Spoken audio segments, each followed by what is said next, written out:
Another great day in the 2026 FIFA World Cup, and another great day for us to recap. Maybe you're getting irritated by us at this point, but what? You're still listening. You're still enjoying the podcast. But had some upsets, had some shockers, had some things that we're going to ramble about for a while as we get into the second weekend of this 2026 FIFA World Cup. Welcome to everyone watching or listening around the world. Spencer Thompson joined alongside Drew Williamson, and we got our buddy ETN joining us this time to recap what was a shocking match down in Mexico. Proud to be with you in various parts of North America. Let's get right into it. As a goalkeeper, I am very, very irritated at this result. Drew, I feel sorry for you because you picked this to be a draw between these two. And honestly, I know on paper it says it is a 1-0 score. This is a draw, in my opinion. This is a draw because of a -1 mistake. But for those of you who don't know what we're talking about, this was the final match of the 4 on the day and game number 2 for groups number A and B or in the group stage of the World Cup. And let's get right into it. Well, Guadalajara Stadium was at least treated to a very defensive-heavy game that included the home crowd booing Mexico going into the halftime locker room. But Mexico ultimately escaped with a 1-0 victory, and they are the first team that has clinched a berth in the round of 32, which is huge for them in a multitude of ways, including that they will be hosting that round of 32 matchup on June 30th at Mexico City Stadium. ETN, I'll start with you, man. You've been covering this for a little while. You've been watching all the matches today and looking at everything. Taking the one goal aside here, this is one of those classic soccer or football matchups that was just, even if you were watching on television, there's the very limited number of people who would say this is boring, nothing's happening. But if you love back lines holding well and you love, for the most part, great goalkeeping, this was an incredible match to witness either in person or from a distance in Guadalajara Stadium. Of course, it was a match between two strategies. Mexico got the ball, but South Korea didn't try to cock the ball because they know that if they try to do that, they will open some spaces, and for that reason, we got a match with few shoots to the goal. You're right. Very minimal shots. Both these teams only had a maximum of 8 attempts on goal. Mexico was more on target. I can't remember the last time, Drew, that a team is shooting 50% in terms of out of all 8 of their attempts for Mexico, 4 of them were on target. I can't remember the last time that's happened, but for Korea Republic, basically a 4-to-1 ratio on that aspect. And like I was mentioning in this whole build up to it about how this is a tough way for you to lose your pick, Drew. But even more to put salt in the wound, Korea held possession of the ball 57% of the time. So if anything, this should be a 1-1 draw that should have happened for Group A's top heavyweight contenders. Yeah, I mean, first of all, just a very, very hard-fought game. It was a really entertaining and very physical game. The ref kind of, I noticed throughout the match, kind of let a lot of things slide a little bit. You know, it was a very, very physical game. Mexico played really good, but I'm still not quite sold on them just yet. I think a draw would have been a more fair result. These are two pretty good teams, and South Korea created chances, but I feel like they were a little bit too possessive. Yes, they dominated possession, especially in that second half, but it, to me, kind of felt like how Portugal played against DR Congo. They didn't really, it's like they were going into the game wanting a draw and like would be content. Like they came to Guadalajara for a draw and they were content in getting that. They got a little bit aggressive after Mexico got their goal, and we all saw how Mexico got their goal. It was an extremely unfortunate situation by South Korea's goalkeeper there. Not really sure if he was planning on going to the ground with the ball or I know his defender kind of got in the way and so he dropped it. But luckily, Romo was there from Mexico, able to put the ball in the back of the net. And I thought that Mexico did create some chances and they looked pretty good in the final third. I thought Quinones played great. He's the star for Mexico. He scored in the opener against South Africa. I thought he's so dynamic. He can create chances like that. But Mexico was lucky to escape. I'm not saying they deserved to lose because they absolutely didn't, but it definitely, to me, should have been a draw. But credit to Mexico for defending their home stadium. And now this win is so huge. Not only are they the first team to make it to the round of 32, they are also they're also a team that gets to play in their home stadium again for their first knockout match, which is a huge advantage, especially when you saw how hype and how just impactful Guadalajara that stadium was. It was incredible. And I do have to mention the goalkeeper for Mexico on that double save he had where South Korea had a header with was incredible. It was one of the best saves of the tournament so far. So yeah, a lot of credit to Mexico. Here's the thing. I was taught in my high school days as a goalkeeper. My coach screamed his head off anytime I would punch the ball out of the box. And his literal words were, "Catch the freaking ball," anytime I didn't catch it and instead went with a punch. And at one point, I had this was, I think, my sophomore year. I had my senior captain actually, like, even some of the other guys who were attacking me got upset that I was punching it.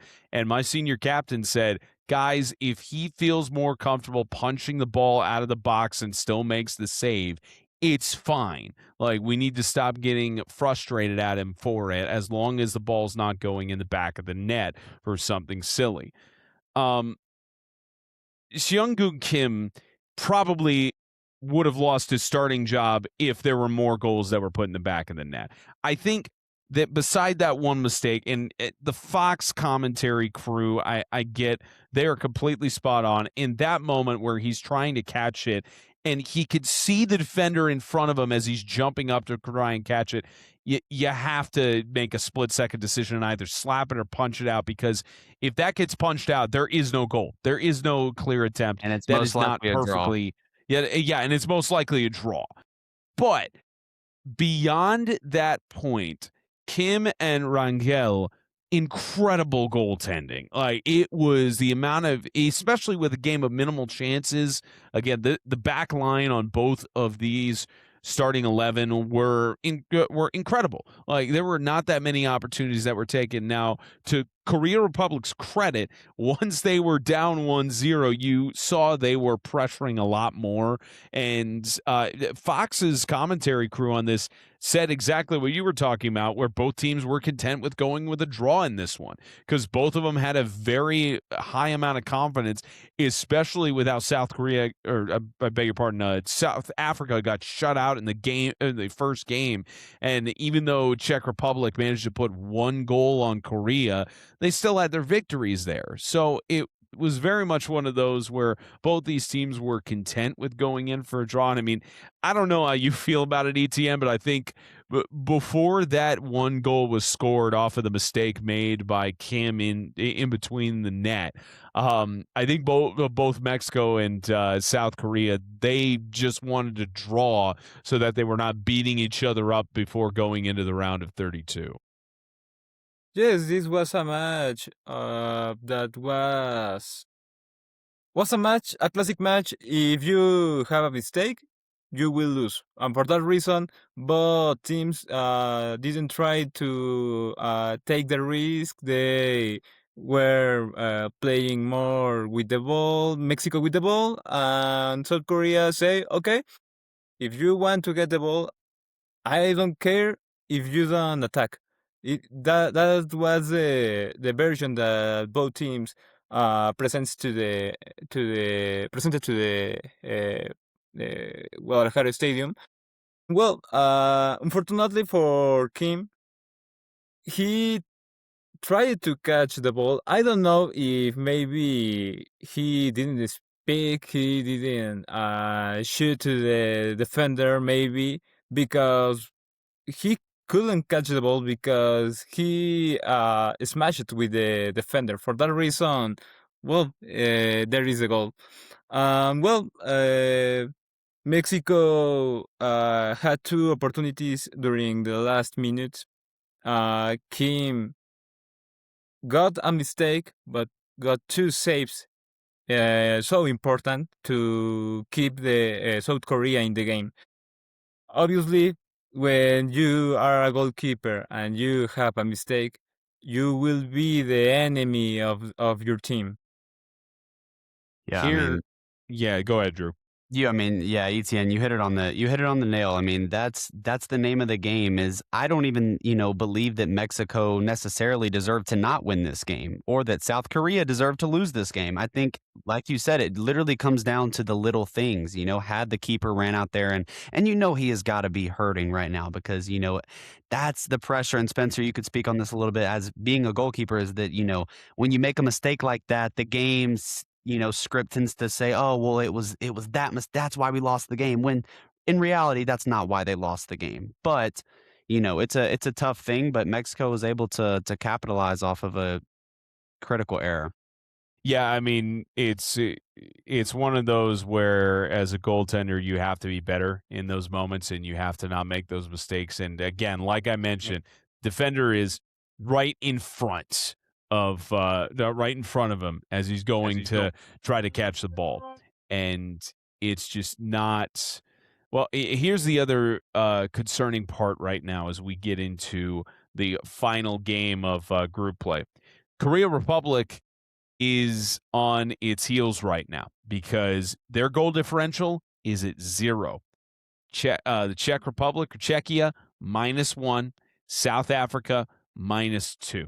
So for South Africa, especially because they have 1 point, and Korea Republic does have the 1 point. There are 3 points with the win. If South Africa can somehow bring this to a 2-0 victory over Korea Republic or even 3-0, then it starts getting into the yellow card side and the metrics. And another significant factor on that game, you mentioned that Gustavo Tejera, the Uruguayan referee who was on this match, only 2 yellow cards were issued in the entire game, and 2 of those were to the Korea Republic. So I have to go back and tally up the actual match reports on those things, but starts getting into the discipline side and tiebreakers on the deeper layers. So also, I want to say something, and I could because I think I noticed this in stoppage time, but the lack of corners in this game blew my mind. Blew my mind. I think there was only 1 or 2 corners in the entire match, and I don't even think Mexico had one of them. 2 Korea Republic. That's crazy. When have you ever seen that in a match that that tight? And both were in the last minutes. Yeah. Yes. Both in stoppage time. That's the crazier thing. It's been another one of those things where this is why the people at Fox Sports are great and are on this stuff. Like the play-by-play guy mentioned when it was the first corner, he said, I don't even think there's been a corner in this game or not that many. He's like, oh, that's the first corner of the game. It's in stoppage time for that late. It shows you again how this back line was not letting anything get past them and why you only had a combined 16 total attempts on goal between the two teams. But it's Korea Republic's playing on its heels right now, especially against a South Africa team that after their match, especially with them. South Africa tying with Czechia was huge today in Atlanta, especially going down the stretch, especially with the result that happened in the other matchup of the group. So it's this is one of those when we get down the stretch and into the final days of group play. It's going to be crazy because right now, as we mentioned, it's the top 8 teams of 12 in third place that'll go on. And you know who's sitting right now in that third place spot? Czechia at 6th in Group A. So they would get into the round of 32 if things were to end today. So that's a huge thing on that. And it's out of 8. Technically right now, our colleague Itza Luna will be happy because Ecuador's at 8. Panama is at 9. So there's a closed metric on that sort of thing. So she'd be happy about that. But anyways, great victory for Mexico. Congratulations to them on being the first team to advance to the round of 32 in the first edition of the round of 32, I might add. And that ETN, I hope with your new job you could get credential to go into Mexico City Stadium, man. Like, I don't know how last second if they'd be able to do that, but man, that place is going to be loud and it's going to be shaking at the end of the month, man. And I'm sure you can speak to how great of an accomplishment this is, not just for the national team, but to try and build this momentum, because we were talking about it where Team Mexico is really had a tough stretch in the last couple of years with a lot of the fans and people across the nation doubting, and they don't have any reason to doubt now. At least they're in the elimination round. Well, the Estadio Azteca, the now Mexico City Stadium, it's so special, has something, well, the Mexico Stadium has two finals in the World Cup. The first one has won by Pelé, the second one by Maradona. It's something special, but the Azteca could play with the Mexico's national team. Maybe the people can support the team, but if the team is not playing well, the people will be playing against Mexico. Could be a good idea.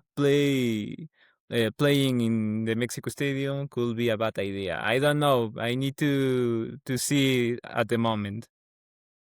Not only that, if they win, they stay in Mexico City for the round of 16 Of course. too. So that's Yes, that's two another one of rounds. those. Yeah. Maybe the most important is that you won't travel to another place, because if Mexico were the second place in the Group A, maybe we'll need to make a trip to Los Angeles. Well, that could be a problem for the players, because they are playing every time. Sorry, they are playing so close during the week.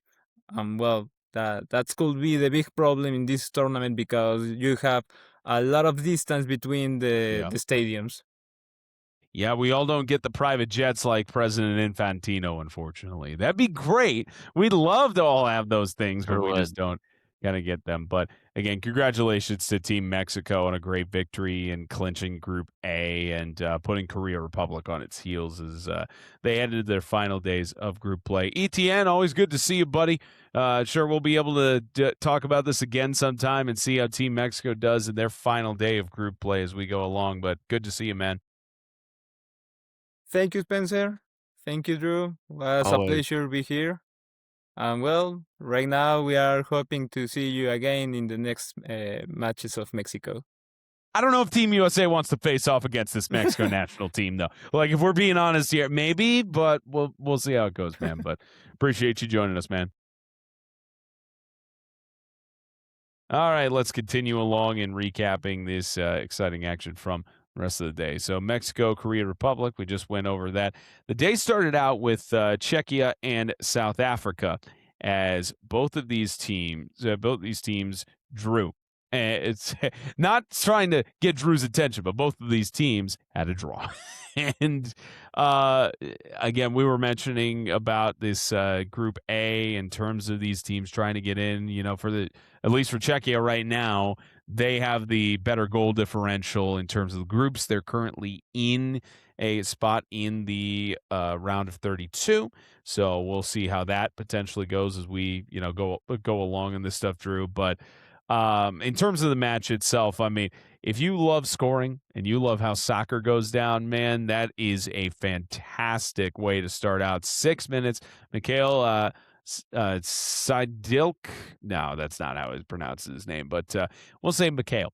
Mikhail with 6 minutes in the match, managing to score the opening goal. Took a long time until there was an equalizer found, and it came off of a Teboho Mokoenya in the 83rd minute to get a penalty kick that was set up, and that gets us to a 1-1 draw, and somehow, some way, both these teams, in theory, could still get into the round of 32.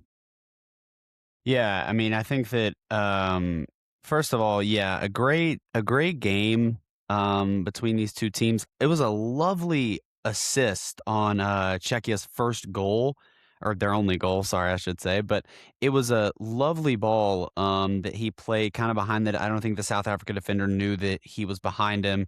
Great ball, and then it was really unfortunate. I feel like Czechia was the better team, but as we know in this World Cup, sometimes the better team doesn't always win. I feel like they had a good bit of the possession. I feel like they created a little bit more chances. South Africa was looking a little dangerous there towards the end, and then very unfortunate for Czechia to give away that penalty on a slightly controversial handball. I'm not saying that I wouldn't have called that if I was the referee. It was, it was close. There's a lot of debates between, if the arm angle was natural or not, but it was definitely a handball, and I think a penalty should have been awarded. So they gave South Africa the chance, and it was an unreal penalty kick. And yeah, just a game where if either one of these teams had any ideas of advancing, they needed to get a win here. A draw did not really help their case. No, it did not. Couple of housekeeping things I want to shout out. First off, Tori Penzo from the United States is the first, she was actually the second woman ever to be the lead official for a men's World Cup match. And this was the first all-female on-field officiating crew in the men's World Cup history. They did great. Or actually, no, I beg your pardon. This was the men's World Cup. Okay, yes, it was correct. This is a weird tweet that it says. So, okay, Tori Penzo joined by Brooke Mayo and Catherine Nesbitt, first All-American and all-female officiating crew at a men's World Cup. Okay, that's what it is. So the first all-female officiating crew in the men's World Cup history was in Qatar in the 2022 tournament. This is the first All-American and all-female officiating crew on the field. They still had... it looks like Tatiana Guzman was on the VAR, but they had Joe Dickerson as one of the assistant VAR referees and such. But huge props to progress on that aspect and that continuing. But in terms of the match itself, Drew, your eyes may be failing you on this, and the reason I say that is because South Africa possessed the ball 63% of the time. But that's where it felt like this Czechia team was really actually they were making more progress and trying to create a little more chances with their with the possession of the ball. But South Africa also outshot them with attempts on goal total 17-14 and 4-3 with total shots on target. So it shows again where, yes, the stat line says that it's the other way around, that South Africa dominated most of this game. But what it tells you in the grand scheme of things is that this Czechia team was really, it felt a lot more dominant and had a lot more capitalization on their sort of opportunities. And they put on a pretty good show in front of the almost 67,500 people that were in attendance in Atlanta. Yeah, wow. I guess looks can be deceiving because that's just not what I expected, especially on the possession side of things. I didn't think that South Africa was that dominant in this game. But credit to them, they played a good brand of soccer. I feel so bad for them because I feel like they deserved slightly, a better result. I know that they just created a lot of chances. That's why I am glad that they got that penalty at the end, because I feel like they deserved a goal. They played a really hard match. Czech Republic also did as well, but these were two evenly matched teams, in my opinion. Yeah. And I know the rankings, the FIFA Coca-Cola rankings say otherwise. I feel like these were two teams that were pretty evenly matched. Yeah, one of those metrics where when we're talking about rankings, it can be deceiving on that, especially when you get to the World Cup. The only time it matters is when it's in a tiebreaker anyways, I mean, in the grand scheme of things. But anyway, the even match between these two. Both teams really needed a win if they wanted to make a case for either third or second place in Group A, but they at least keep themselves alive in some capacity, if you can even say that. But I mean, like I said, right now Czechia is sitting as one of the top 8 teams in the third place side of things, depending on how the other results go on. So we'll see how that sort of plays out, because they got a -1 goal differential, so it's kind of hard to hold on to that in the grand scheme of things as we get down the stretch. But Czechia and South Africa, they continue along, and once we get into the day 3 of group play, Czechia will play Mexico in Mexico City Stadium, and then South Africa and Korea Republic will head to Estadio Monterrey for their final games of group play. Well, Group B was in action today, and boy, this is one of the more shocking results I've ever seen in a while. Before we get to that, let me break the fourth wall like Drew did on me a second ago. Your camera is completely frozen on my end, Drew, so I hope it is just I hope it's just something showing on my end, and maybe it'll update on yours. But I hope so. Yeah, because I think we've had similar situations happen. Because I think on your screen you weren't frozen, but on my screen it was. So hopefully that will change. Let me just don't you love seeing behind the curtain, ladies and gentlemen, where we break the fourth wall? I don't know hopefully that'll change. I'm not sure. That's weird. Hopefully it doesn't show in the episode though. Yeah, but regardless, you guys are listening to our soccer stuff anyways. But this is a shocking set of results. We'll get into the second one later on this, but Switzerland 4 goals, Bosnia and Herzegovina 1 in a matchup that, oh my goodness, Drew, we were treated to a red card. We were treated to several goals, including a penalty kick at the end. We were treated to Switzerland just putting on a clinic, possessing the ball 62% of the time. We were putting on for 7-3 in corner kicks in favor of the Swiss national team. In Los Angeles, they saw a tale of two halves, as we've seen several times throughout this tournament, where the first half had nothing, no cards, no substitutions, no goals, nothing. And then the second half, things came alive almost 20 minutes after the start of the second half. But man, Switzerland looked way different than their opening match against Qatar. Yeah, I mean, I hope, if for all the soccer fans out there, I really hope this wasn't a game where you watch the first 60, 65 minutes and then we're like, yeah, this game's been boring. I'm just going to go take a nap or go do something else. Because then they scored 5 goals in like just over 20 minutes at the end of that match, between both teams. Just an incredible way to capitalize if you're Switzerland. Everybody expected them to win this game, and everybody expected them to win their first game against Qatar. Everybody was disappointed when they drew that game because they feel like Switzerland is the most talented team in this group. I still think they are the most talented team in this group. You saw some unbelievable play. I think a sub that came on had 2 goals there in that time frame between the 75th and the 90th minute. Just a great overall performance. Granit Xhaka, the Swiss captain, was pivotal in the midfield, creating for his teammates. And like you said, they needed this win desperately in a group where we saw what Canada did to Qatar today. And it just sets up for an unbelievable matchup with that Canada team to decide the group. And I think this was a huge step forward for Switzerland. And it was just a crazy end to a game. Tell you, Coach Yakin of Switzerland mentioned in the post-game press conference that he was disappointed they didn't put on a show for their fans in the San Francisco Bay Area. They put on a show for their fans in Los Angeles. And one thing we do want to mention, and we'll get into it as well with the Qatar-Canada matchup, the red card that was issued in this matchup against Bosnia and Herzegovina absolutely needed to happen. Textbook, by the letter of the law, top of the box, and even the rules analyst for Fox Sports mentioned it, is that for referees, if that saved a goal. It very much. sure. I mean, yeah, Switzerland scored 4 minutes later, so like in the grand scheme of things, it was going to happen anyway. But that was a goal-saving move that sometimes you have to do that, and I don't think there's any disappointment on Bosnia's side in terms of that penalty being conceded, especially because they were.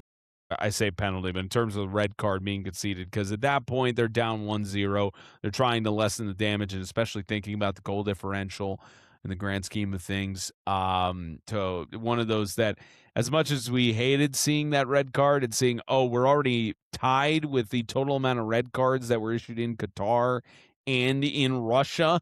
Like it's disappointing when that happens. But obviously after seeing this match, we didn't know what was going to happen in the Canada-Qatar matchup, but still one of those that you hate to see, you understand why. But I mean, Granit Xhaka finally, the captain got a goal for the hard work he's been doing in the midfield. Yes, came on a penalty kick, but it was that staple at the end, and especially fun fact for you here, Drew. Up until that goal by Xhaka, every goal that was scored in this competition came from the bench. Like, it felt like Wow. an NBA game. Like, I it didn't pretty know much that. because I will Monzambi say, came off the bench within 2 minutes. He yeah, scored a goal. Ruben Vargas took him about 12 minutes. He scored a goal. Then technically Monzambi, he scored 2 goals off of the bench, and Ermin Mahamic scored a goal literally 2 minutes after he came off the bench for Bosnia. Like I don't think I have seen this in a professional soccer game in a while, especially at the World Cup stage. yeah. Well, thank goodness they brought those players on, because otherwise, the game might have ended 0-0. So, yeah, I mean, it was a great. I do want to say, Mamic's goal for Bosnia was an absolute screamer. It was Yeah. a hammer into the top right corner off of the keeper, kind of punching it out. Great finish, and to me, it was good for Bosnia to get that goal to kind of give them some sort of uplift and like confidence. I know they still lost 4-1, but it's always good scoring a goal. And regardless of any game you play, it's always good to score a goal. So happy they got that goal. I'm also happy for Xhaka, for Switzerland, for although it was a PK, he's their captain, Yeah. getting that goal. So Yeah, and grand scheme of things, yes, you're right about give them some sort of confidence. And grand scheme of things, and we're about to talk about it with this Canada-Qatar matchup, Woo. Bosnia could still fight for a third place space. They're in a especially if they draw, yeah, especially if they're a Canada and Switzerland draw. yeah, they're a -3 or -3, I should say, goal differential right now. So I mean, if they can manage to get a point or do something well, I mean, it's still in play there, but regardless, congratulations to Switzerland. They got the job done. They will face off against Canada in Vancouver on the 24th to determine who's going to take Group B and who's going to host on July 2nd at BC Place in Vancouver, or who has to go to LA Stadium on June 28th for the round of 32. There was so much drama in one of these final matches of the day, a shutout for Canada that they dealt to Qatar in BC Place, Vancouver. Oh my goodness, Drew. This game had everything. Let me just read you a couple numbers on here. Ball possession for Canada, 77%. Attempts on goal, 33, 10 of them on target. Qatar, 2 attempts on goal, 0 of them on target for the Qatari national team. Canada had 19 corners. Qatar had 1.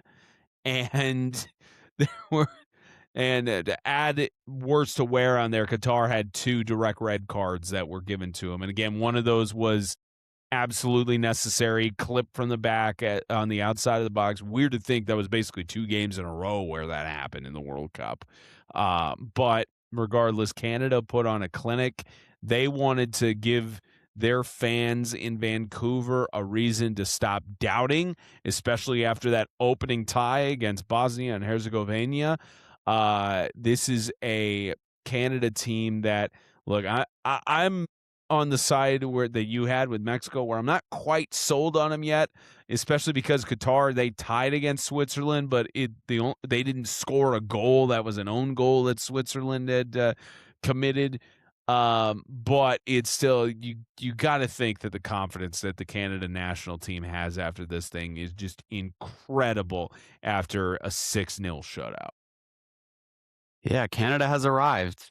It's safe to say this is what the fans, and this is, as one of the host nations, this is what you needed. You needed this kind of performance in front of your home crowd. Just, this was total domination from start to finish. I've quite literally, this was honestly, to me, probably the most lopsided match so far in this tournament that I've watched. I know Germany and Curacao, but there is still a little pushback from Curacao early in that game. There was absolutely no pushback or like any push whatsoever from this Qatar team. Canada dominated even without their leader and captain, Alphonso Davies. He's still out.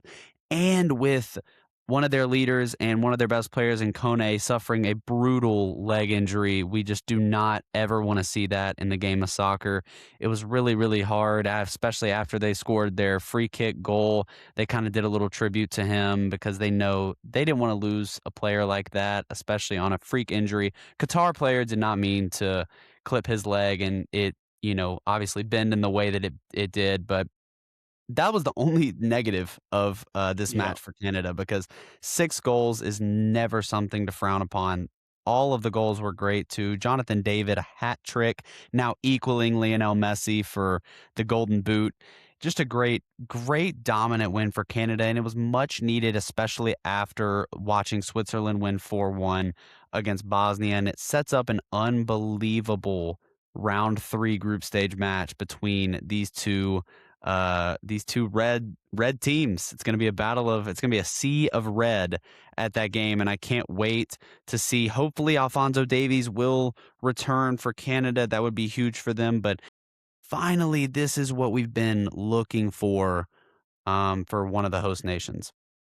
And I will also clarify that it was technically a 5-0 shutout with Canada in the goals that they scored. They technically scored it in the 75th minute as Manai Mohammed as an own goal, which you hate to think that 2 matches in a row, Qatar has been involved in some capacity with an own goal on that aspect. So a lot of stuff they got to clean up going forward. Yeah, and I mean, two red cards as well. Like to mention, I don't know when the last time is I've seen a national team, especially in the World Cup, be down to 9 players.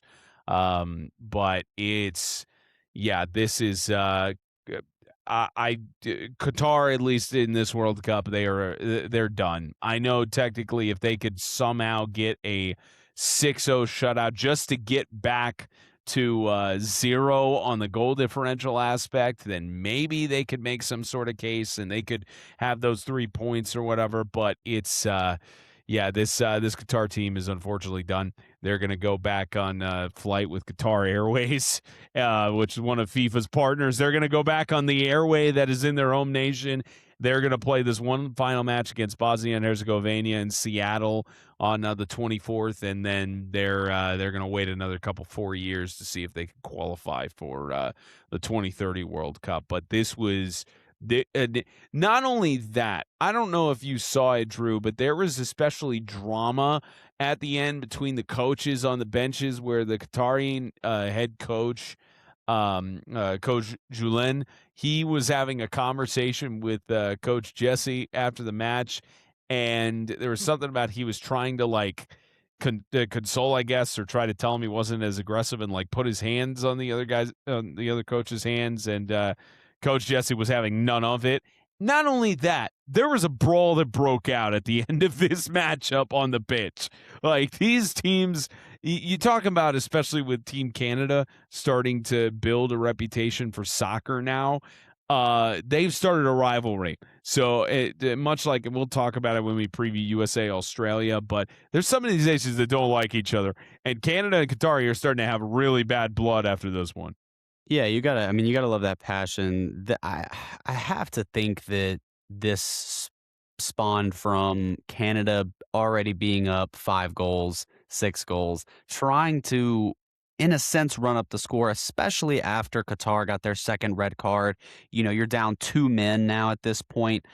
Canada wanted that goal difference, and I don't blame them. Play until the final whistle. That's what we're all taught to do. And I think that Canada, by doing that, it looked like they were trying to run up the score to an extent. But I think that Qatar realized that, and that's why I kind of, sensed a little bit of frustration there between the players, and then it kind of bled into the benches and the coaches as well.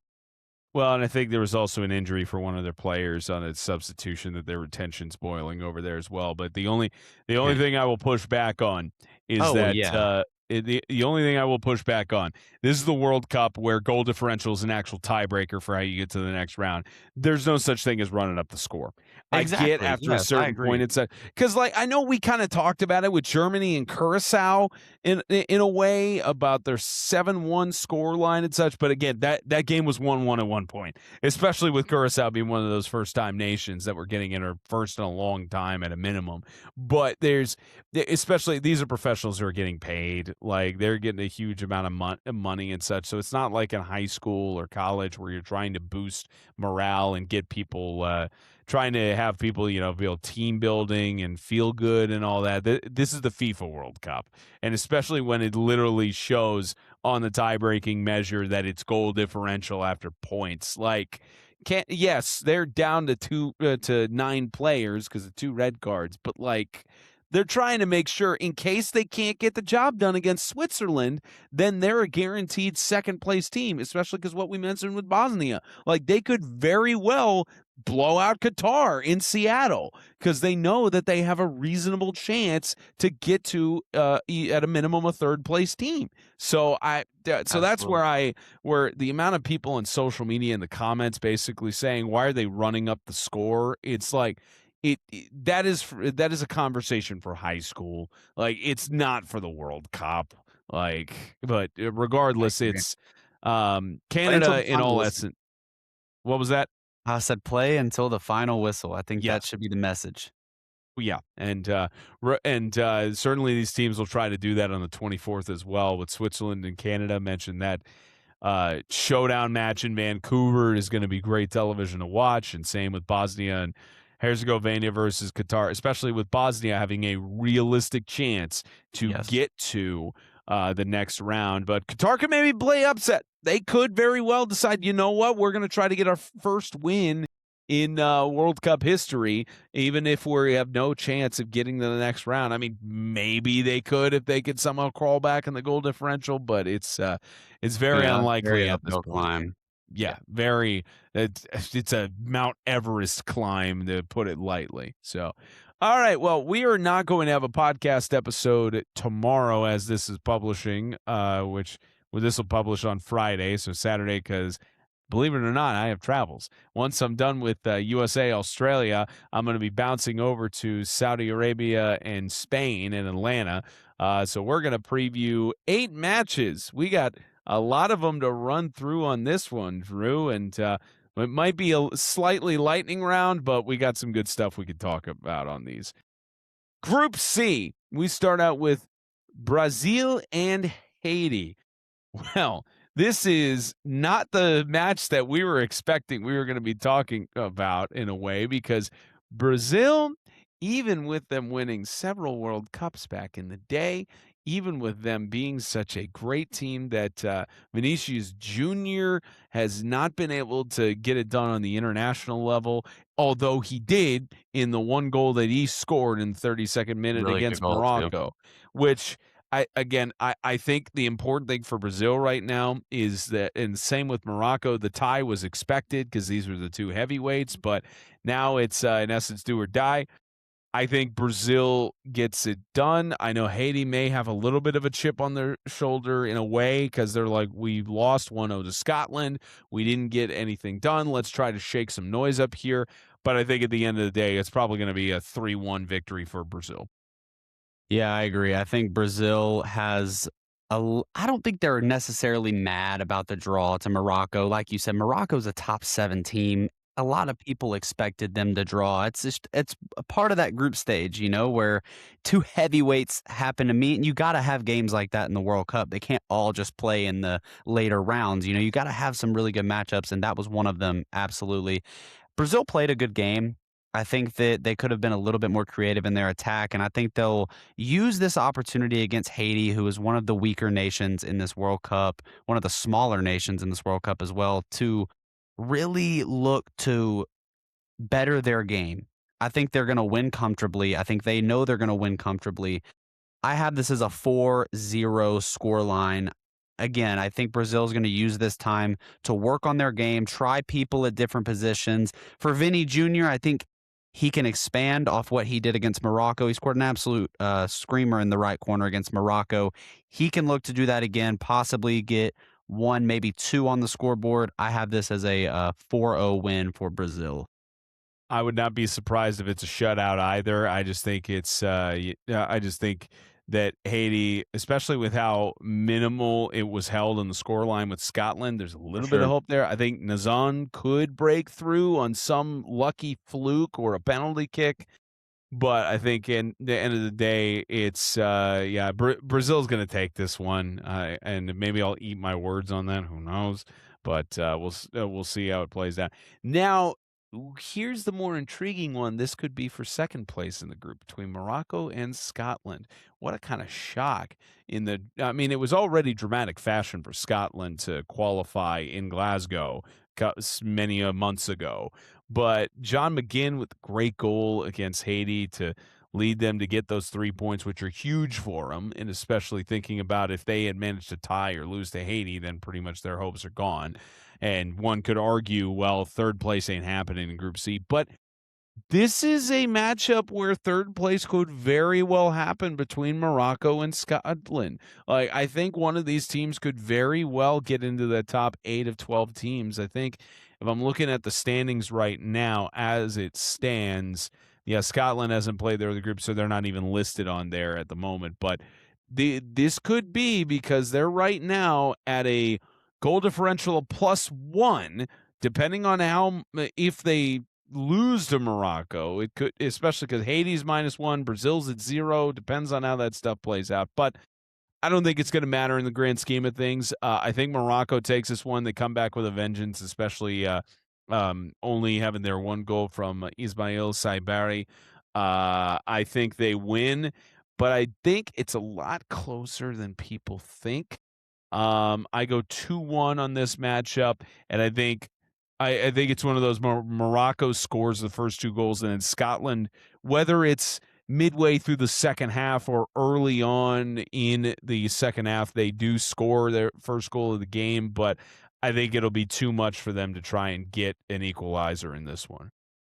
Well, we're agreeing again. I think that my score line for this game was also 2-1. I agree with your take. I think it's going to be a lot closer than people think. The Scotland team is not a team to mess with. They're feeling really comfortable. I know their first match was against Haiti, but they're leading the group right now, and they know that, and they know this game is huge when it comes to advancing to the knockout rounds. That being said, Morocco is the much better team here. I feel like Scotland struggled a little bit against Haiti.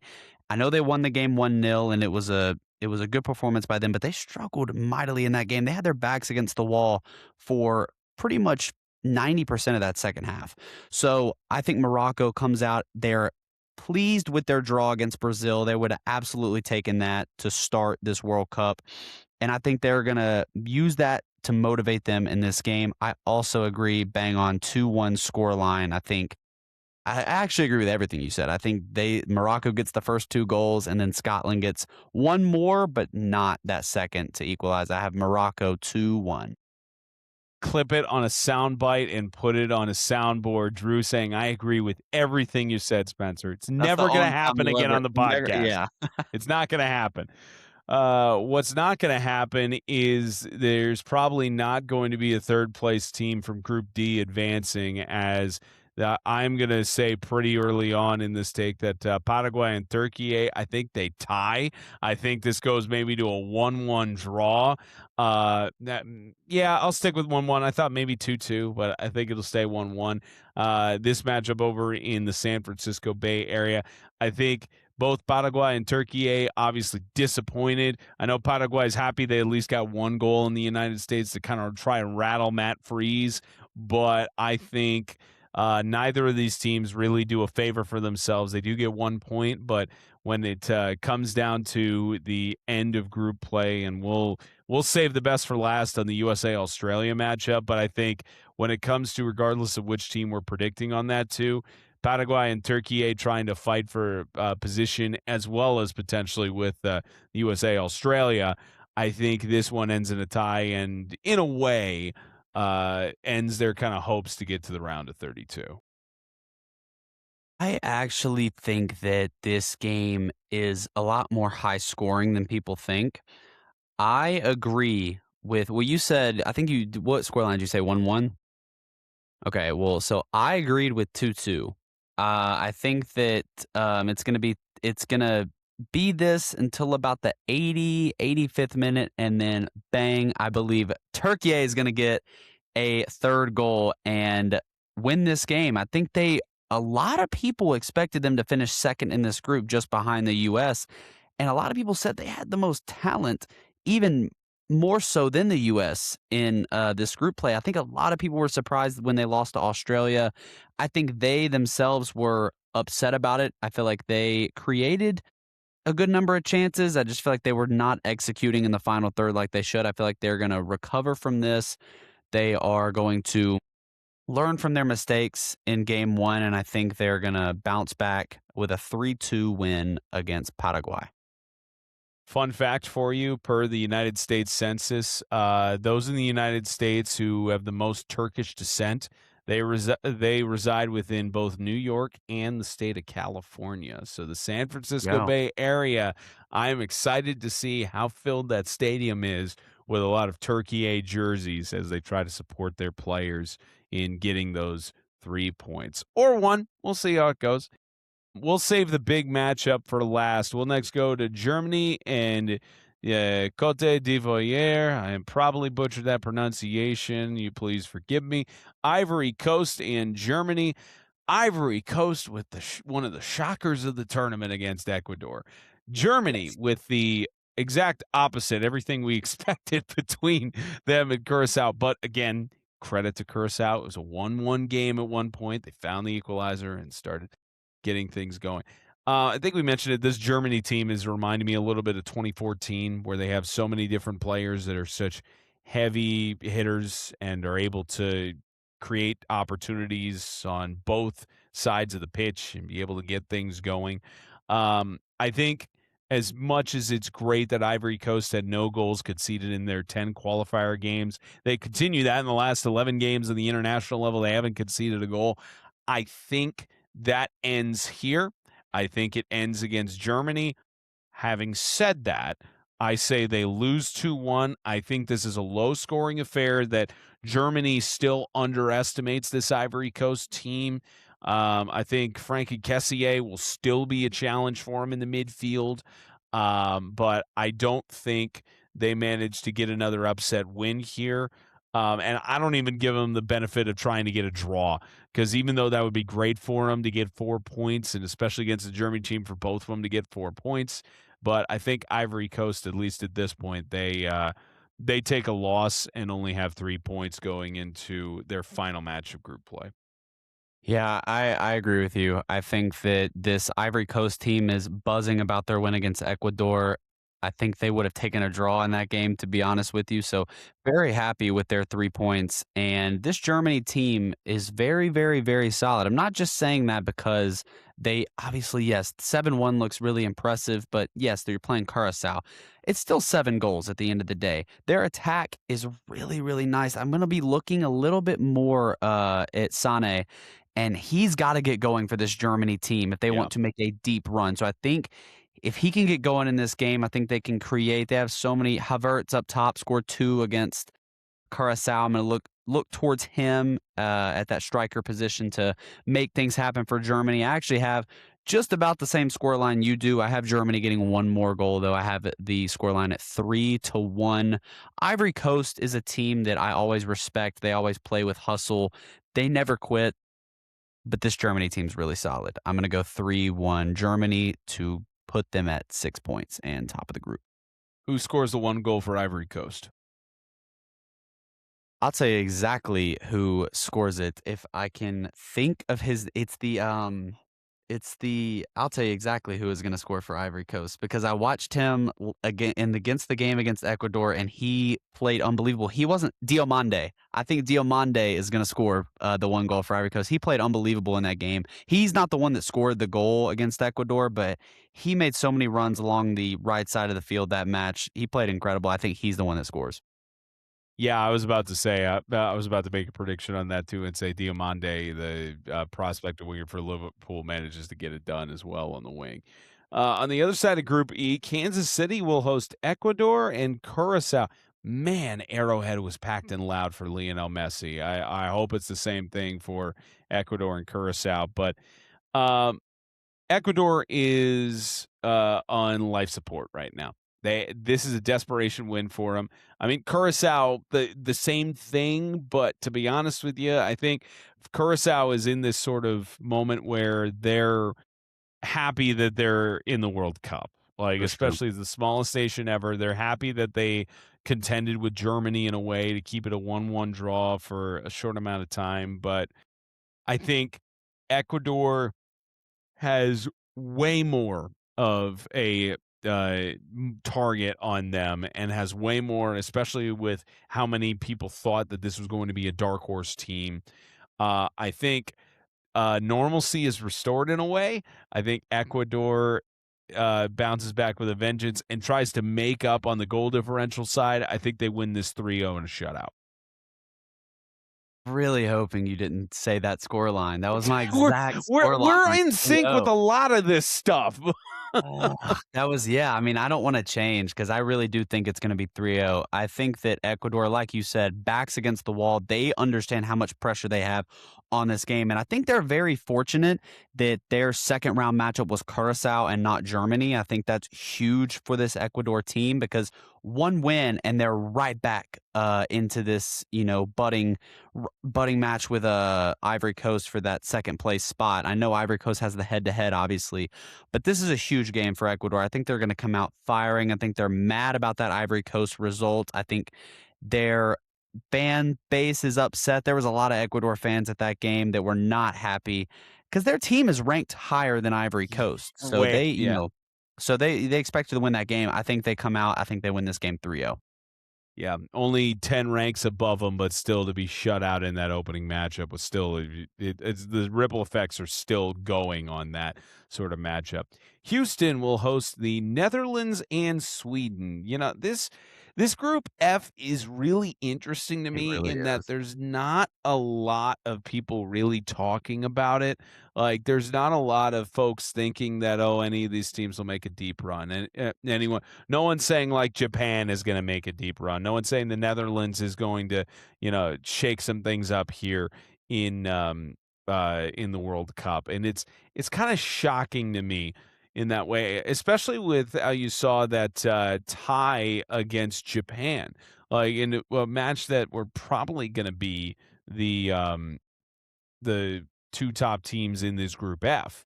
And so it's kind of shocking to me that people are not really counting any of these teams as like, yeah, these are contenders to win the World Cup or even to get to the Final Four for that matter, because I think this Netherlands team could get something going. Having said that, I think especially with Sweden and the way they came out,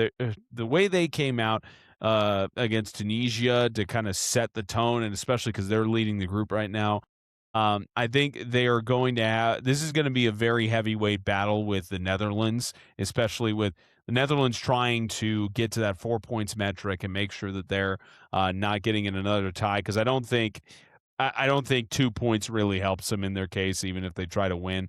But at the, sometimes you got to be bold a little bit. Sometimes you got to make a sort of statement. So I am taking the Swedes to win this matchup, but it is going to be 3-2. This is going to be a high-scoring affair, and it will come off of a late miracle goal for Sweden. And you know what? I'll say it's Alexander Isak. Even with his difficult season at go. Liverpool, he becomes the hero of the Swedes. And if I'm wrong, I will eat as many Swedish meatballs as I can until I end up needing to clear it from my stomach. So I take Sweden 38 upsets 8 in out in Houston. Man, that bold opinion and that take really makes me want to lean that way, but I'm actually not. I'm actually going to go for the favorites here. I'm going to go for the Netherlands to get a win. I think that game against Japan was between two really, really good teams. And Netherlands, this Sweden team just scored 5 goals in the game against Tunisia. They're about to play one of the best defenses in the entire tournament. The Netherlands are so solid, and they're also one of the tallest teams in this tournament as well. I think they're going to have some struggle. I do think they will score a goal, but I have the Netherlands actually winning this game 2-1. And again, the play from Virgil van Dijk in the back, kind of building their team, and then you got star quality up top as well. I think this team is. Again, the Netherlands I've always had a lot of talent, but they've just, for some reason in tournaments like this, could not put the pieces together. I think they are out to prove people wrong this year. I think they get this win against Sweden 2-1, and I think they go to 4 points. One X factor in this competition is if Frankie de Jong can get things going for the Netherlands. Yes. If he can make a difference in the midfield like we said he was going to heading into this tournament, then yeah, I think it could go the other way. But, sometimes you got to be bold. So I take Sweden on this one. Well, I'm not going to be as bold on Tunisia and Japan. I think, especially with this being a one-sided matchup, I think Tunisia, another one of those. I mean, Mejbri had some creativity during AFCON. I mean, and especially Tunisia is very fickle on the head coaching side, where the World Cup determines whether they keep their guy who's at the head helm. As much as it's been a great run, Tunisia in their 6 appearances in the World Cup, they've only recorded 3 wins. I don't think they get a win here to make it win number 4.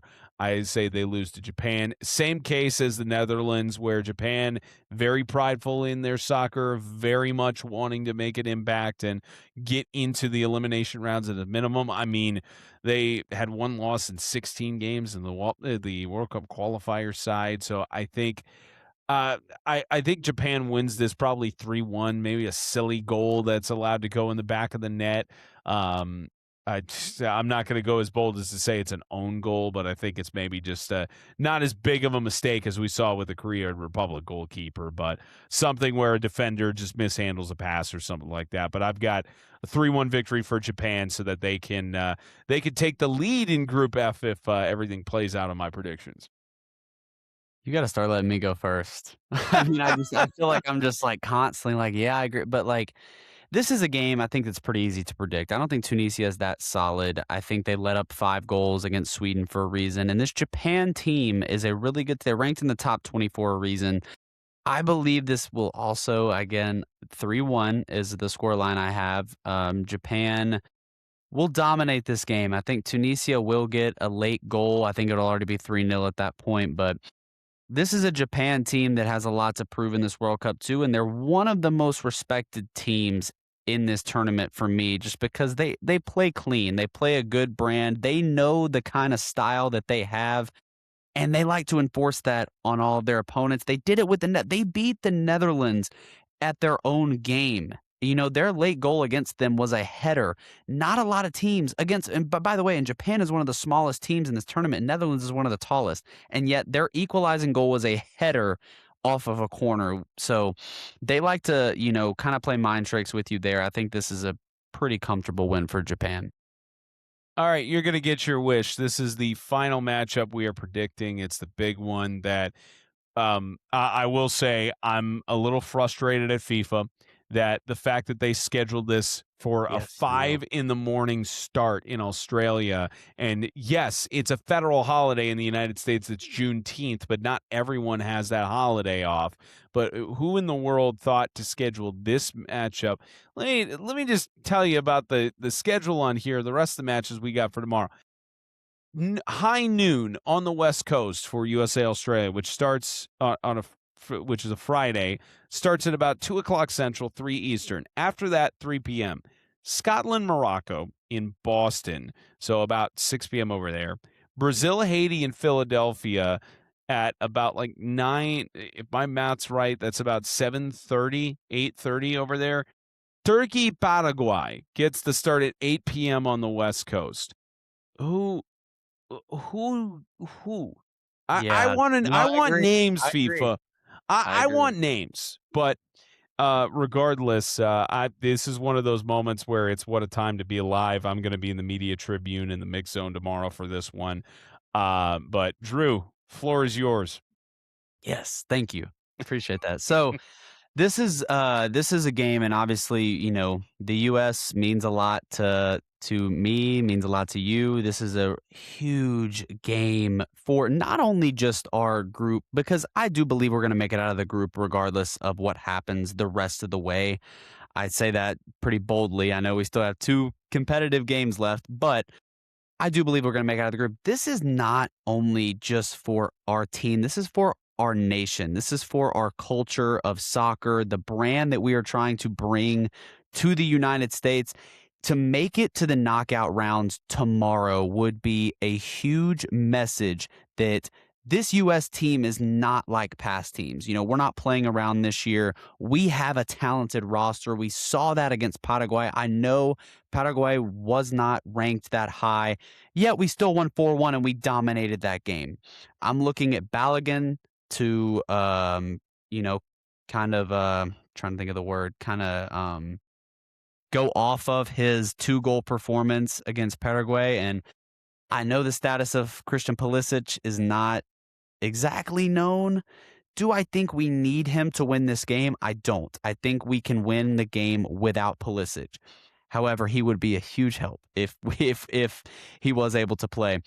But I'm looking for another performance where we look confident with the ball in the midfield. We're able to, possess. We're able to attack when it's there, but pull back when it's not. Less turnovers.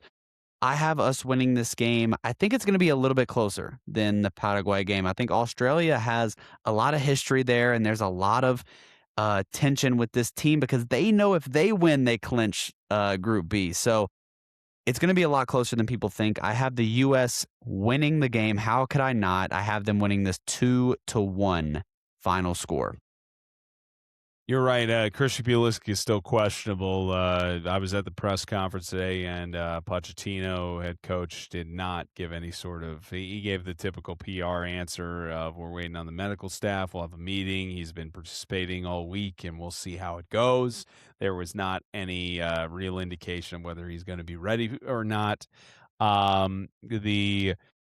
Both head coaches for this matchup in the press conferences, I was telling Drew before we started, had a sort of subtle confidence to them in a way, and it wasn't anything overly boastful. Like Coach Pochettino was actually very complimentary for Australia's head coach, and it went both ways on that as well, where they mentioned they didn't personally know each other, but they had a lot of respect for what they were doing. And Australia's current head coach is over in he was over in came over from the United Kingdom and was following Pochettino when he was over with, I think, Newcastle, what he had during his coaching career. So there's a lot of respect.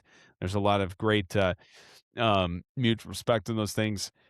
This one sort of scares me in a way. Now, here's the thing. The United States has not they have won their group in the World Cup, I think 2 or 3 times so far in their history. And they have another opportunity to do this, especially on the West Coast in their home nation in front of the United States fans. They would be the second of the host nations to do that because Canada, if they'd won their first game, they would have certainly had that at this point. But I think there is no way I can pick against the 250th birthday of the United States. The Socceroos are going to have a tough time against the boys in blue. I think even with Pulisic, whether he's in or not, Balogun is going to be great.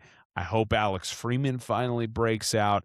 But I'm not going to be blazingly arrogant and say this is going to be like the Paraguay matchup where it's a one-sided game on that regard. I think it is 2-0, but only because the United States scores early and they hold the tempo most of the game. But Australia's going to generate chances. Don't get me wrong. If Matt Freese is a starting goaltender for tomorrow, he's going to have his work cut out for him. Sure, he is absolutely. going to be overloaded because there's still questions in the back line of Team USA.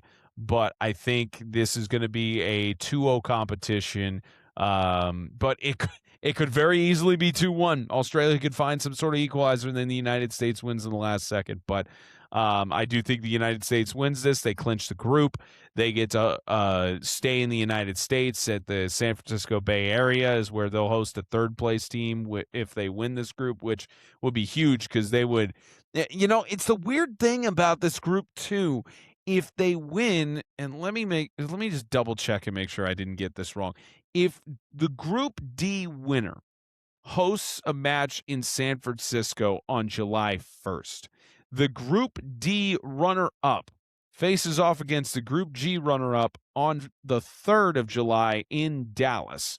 So the second-place team of this group gets an extra break, but it's also the question of, do you want a third-place team or do you want either, let's see, if it's a runner-up on this group here, probably... Well, actually, this Group G is wide open right now, but there's a chance it could be Belgium, it could be Egypt or New Zealand or Iran. Well, honestly, I know there's a lot of people in the grand scheme of things that would love for it to be the United States sure. versus Iran on the I'm second sure. place group stuff, but there's a lot of things that have to factor in to go for that. But none of that's going to matter. I got the United States winning this one. They're not going to have an issue. They're going to qualify the group, and then that's where I know I got to book my ticket to San Francisco for that qualifying match. But Absolutely. know, It's worth noting also that if the U.S. were to get it done tomorrow, and I say when the U.S. get it done tomorrow, this will be the first time in U.S. men's soccer history that they are able to advance to the knockout stage after only 2 group stage matches. They've done it yes. before, but it's taken all 3 the group stage matches. This would only, happen in 2, which would be just an incredible milestone and incredible achievement for this team. Yeah, and just for the United States soccer in general, I mean, especially on their host nation, being able to do that kind of stuff. I mean, we had a lot of records that were shattered today. I think we also had, even though we had more predictions, we have one of the shortest episodes in podcast thing. And one final note that I forgot to mention on this Switzerland-Bosnia matchup, actually. So Switzerland scored all 4 of their goals after the 74th minute. First team in World Cup history to do so. In addition, the 5 combined goals are the most a World Cup game has had, with all 5 coming in the 74th minute or later. So take what you want about not only this being an expanded tournament, being the biggest, we're having records shattered and we're having things continue to match and different aspects happening. But my goodness, this is a great World Cup, and we just continue those trends as we continue along the World Cup, right? It's just so exciting. It's such a fun time to be a sports fan. And the fact that the World Cup already itself, happens every 4 years. So you look forward to the year that it falls on, regardless of where it is. But the fact that it's in the United States this year, and I don't think I've said this on this podcast so far, but this is the last run for so many amazing players that we grew up watching. Obviously the Messis and the Ronaldos you expected, but Neymar, Luka Modric, Harry Kane, possibly. There's just so many amazing names we grew up watching that this is their last run, and there's just still so much talent left in this World Cup, and it's incredible. I love doing this. Yeah, and the only kind of complaint I'll have, even though I can't complain, but sometimes I still do. Our media entrance opens at 8 a.m. tomorrow for the Seattle matchup, so I gotta get on the early boat ferry from where I'm staying here in the across the river, because if it's anything like that Los Angeles matchup for USA Paraguay the last time, that was one X-ray scanner for media bags for everyone to go through. Now, Seattle's been great. Like Belgium, Egypt on Monday was great, but you can imagine with being the United States, it's going to be overloaded on that. So Sure. it's going to another day of minimal sleep, crack a Red Bull, and I'll be just fine as usual. There you go. So. It's what you got to do. It's sports media, like you say. You got anything you want me to say to John Strong when I meet him? Oh my gosh. Yes. First thing is, how can I get his job? Because he is living my dream. I would die to do what he does. And he does, like, he's in his position right now for a reason. I mean, you can him and Stu Holden on the calls together. And that's another thing that like got me into broadcasting in general, is just because like it adds so much excitement to the game. You're already watching from an angle of like, this is such a, exciting match, but the commentary and the announcers are everything. So yeah, John Strong is one of the best in the business. And yeah, tell him he doesn't know who I am, obviously, but tell him I said, hey. I'll do the same with Rob Stone, especially because he does a Please. lot more than just the soccer side. But it was funny. I saw Mike Tirico was talking about how that he was being asked. I think it was on the Barstool Big Cat or Pat McAfee show. Do you have any desire to call any World Cup games or be in the booth? And he said that he got to host in 2010 and 2014 when ESPN had the rights, and he thoroughly enjoyed it. It was one of his highlights of his career. But a couple of years ago, he was at the NSMA convention. Our shout out to our colleague Mackenzie Kane interviewed him, and on a top 5 list of sporting events, he put the World Cup at the bottom. So Wow, I didn't know that. because he was asked Super Bowl, Olympics, like Final Four, like a couple other events and things that he Yeah. was put up. But granted, it was also the World Cup. This was like, I think, well before the hype was going on. But to his For sure. credit, he did say that he was watching as many matches as he could. But it's anyways, that wraps up this episode of the 2026 NSMA FIFA World Cup podcast. We got you 8 matches. We'll be off for Saturday. We'll be back on Sunday to recap all the exciting action from this weekend. Hope you guys enjoy watching the matches as much as we will throughout the day. And should be a lot of fun as we get into continuing along as things are getting tighter. The groups are starting to get finalized, and we're getting closer and closer to the elimination phase where, to quote our favorite colleague, John Strong, it will be carnage. But Yes, not until we get to some carnage in group stages. For Drew Williamson, all the hardworking men and women that make this run so smoothly, I'm Spencer Townsend saying so long from various parts of the United States. The World Cup continues. This episode ends for the podcast, but we'll be back in a couple days for more exciting FIFA World Cup 2026 action. Hey there, thank you so much for listening or watching the NSMA 2026 FIFA World Cup podcast. A special thank you to our Platinum Insiders, the Banzet family, Robert Eggleston and Jason Edmonds, for their support of the podcast. If you'd like to support the podcast and my journey to the 2026 FIFA World Cup, the link is in the description. Not only are all donations potentially tax deductible, as the NSMA is a 501c3 nonprofit, but you also can get your name here on this graphic in the description, and you could get some exclusive behind-the-scenes content. Appreciate those of you who have donated so far, those who are going to donate, and hope you enjoy the rest of the podcast during the 2026 FIFA World Cup.